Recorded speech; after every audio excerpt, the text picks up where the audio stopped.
It was New Year's Eve, 1869. With the Civil War ended, the tragedy of President Lincoln's assassination fading from a shocked nation's mind, and a new hero figure in the White House in the person of President Grant, people were looking for better and happier days.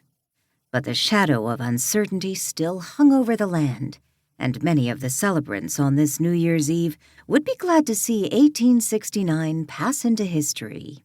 1870 was bound to be a better year, and so the celebrants at the great party in the fashionable New York mansion danced gaily to the lilting music of the specially hired orchestra and washed down a sumptuous dinner with buckets of champagne.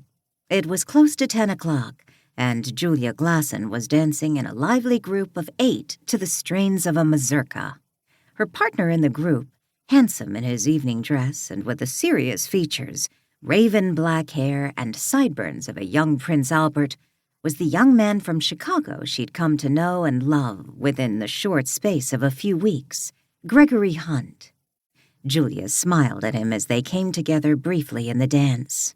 She was elegantly clad in a pale green gown that set off her blonde hair, large blue eyes, and delicate white skin.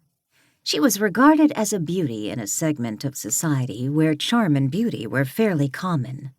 The Glasson name was a magic one in New York social circles.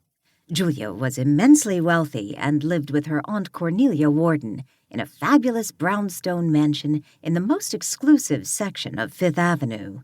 Yet she was a lonely and often unhappy young woman. At the young age of 22, she was almost completely alone in the world except for her Aunt Cornelia. Her mother and father had both died early in life, and aside from a few distant relatives in New England and the Midwest, she had no one to look after her except her mother's older sister. Of course, there were the usual lawyers and bankers to take care of the business affairs of the estate and to protect her financial interests. But she had only her Aunt Cornelia to turn to for affection. At least that had been the case until she'd met Gregory Hunt. Meeting Gregory had changed her entire outlook on life.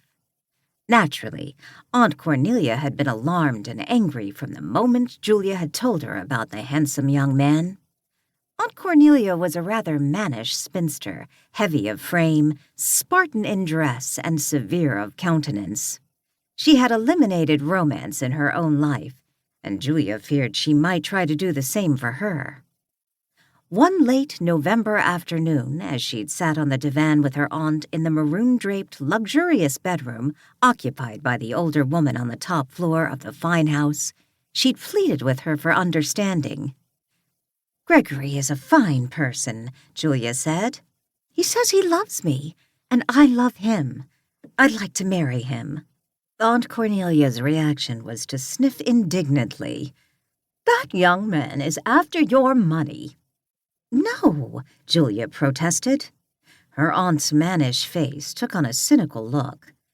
"You say no, but you're really in the dark about him. What has he told you beyond the fact his family lives in Chicago?" Her aunt had hit on a weak point in Julia's defense of the young man. He had told her very little about himself. Now she tried to present the case for him as best she could. She said, "From what he has told me, his mother is a fine woman, his father is dead, and Gregory is the only one his mother has. She lives in the family home in Chicago with a young woman to keep her company, a distant cousin of Gregory's." She hesitated a second. "I would assume they are at least well-to-do. Gregory worked for a Chicago banking house before he came here to become associated with the New York branch." "If he were really well off, he'd still be in Chicago looking after the family's business interests," was Aunt Cornelia's opinion. Julia registered distress. "I don't care whether he has any money or not." "Now we have the truth of it. I want to marry him." "And he undoubtedly wishes to marry you," Aunt Cornelia said acidly, "since it is a sure way of gaining control of your fortune." "You're so bitter, Aunt Cornelia," Julia protested unhappily. "How can I make you understand?"